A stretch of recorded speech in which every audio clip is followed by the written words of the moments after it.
কেরানীগঞ্জ কারা ফটকের সামনে আছেন সহকর্মী এ আর বাদল। সরাসরি চলে যাচ্ছে সেখানে। বাদল, ১৬ বছর পর আটক থাকার পর বিডিআর সদস্যদের মুক্তি ঘিরে কি পরিবেশ দেখছেন সেখানে, আর বিডিআর সদস্য এবং তাদের স্বজনরা কি বলছেন? এখানে আসলে আবেগী একটা পরিবেশ তৈরি হয়েছে। এরই মধ্যেই অনেকে চলে গেছেন। এই কারাগার থেকে ৪১ জন বিডিআর সদস্য আজ জামিনে মুক্তি পাচ্ছেন। এর মধ্যে স্বজনরা থেকে অপেক্ষা করেছেন তাদের স্বজনকে নেওয়ার জন্য। অনেকেই রিসিভ করে নিয়ে চলে গেছেন এবং হাতে কোনো দু একজন হয়তো এখন পর্যন্ত ভিতরে রয়েছে। যারা স্বজনরা ছিলেন তারা এই যে ১৬ বছরের যে একটি ব্যবধান, অনেকের সন্তান এসেছেন, ছোট্ট শিশুকে মায়ের কোলে রেখে বাবা বিডিআরের এই ঘটনায় কারাবন্দী হন, সেই থেকে তিনি কারাগারে ছিলেন। অনেকে বাবাকে হারিয়েছেন, অনেকে মাকে হারিয়েছেন, পরিবারের অনেক স্বজনদের হারিয়েছেন। সেরকম পরিস্থিতিদের মধ্য দিয়ে গিয়েছে। এখানে একজন সদস্য রয়েছেন, উনি ডিএডি বিডিআরের ডেপুটি ডিরেক্টর ছিলেন সেই সময়। তার কাছ থেকে জানতে চাইবো আপনার বিরুদ্ধে কি কি অভিযোগ ছিল, এখন কোনটার কি অবস্থা? আমার বিরুদ্ধে কোনো অভিযোগ ছিল না। আমার বিরুদ্ধে অভিযোগ প্রমাণ করতে পারে নাই। আমি প্রথম থেকেই নির্দোষ ছিলাম। আমি এখনও নির্দোষ। আমি হত্যা মামলা খালাসপ্রাপ্ত এবং বিস্ফোরক মামলা দিয়ে আমাকে আটকে রাখা হয়েছিল।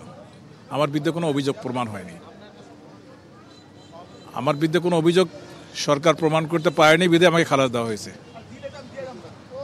আমি খালাস এবং আমি হাজত হিসেবেই জেলখানায় ছিলাম।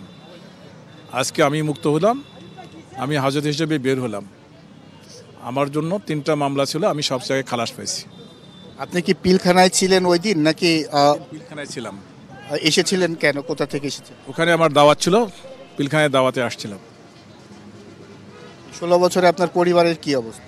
16 বছর আমার পরিবার শেষ, আমি শেষ, আমার পরিবার শেষ। আমার একমাত্র সন্তান ডাক্তার, তার জীবনও শেষ।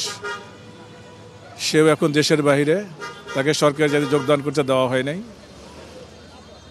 16 বছরে পরিবারের কাকে কাকে হারিয়েছেন? আমার এখন কে আছে আমি জানি না। আমার সঙ্গে মিথ্যা কথা বলে অনেক সময়। আমার বাবা মারা গেছে আমি জানছি, আমার মা সহ্য সেই পর্যন্ত জানি, কিন্তু সে বেঁচে আছে কিনা এটা আমাকে কেউ বলে না। কেউকে জিজ্ঞেস করলে বলে যে না, মোটামুটি আছে, এই অবস্থায় চলছে আর কি। কারণ আমার ওয়াইফও অসুস্থ, সে আসতেছে আমাকে নেওয়ার জন্য, রাস্তায় আছে। এখন চাওয়া কি আপনার?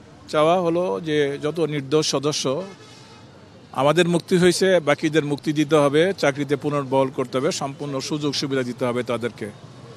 যেহেতু তারা নির্দোষ ছিল, ঘটনাটা কিভাবে ঘটাইছে, কে ঘটাইছে আপনারা সবাই জানেন। আমরা মুখ খুলতে পারিনি, বলতে পারিনি, আমাদেরকে বলতে দেওয়া হয়নি। যারা বলছে, যারা বলতে গেছে তারা সবাই শেষ হয়ে গেছে। যারা সত্য ঘটনা বলছে আর একটা লোকও বেঁচে নাই, সমস্ত লোকই শেষ হয়ে গেছে। কি বা কিভাবে হয়েছে সেটা আপনারা জানেন ভালোভাবে।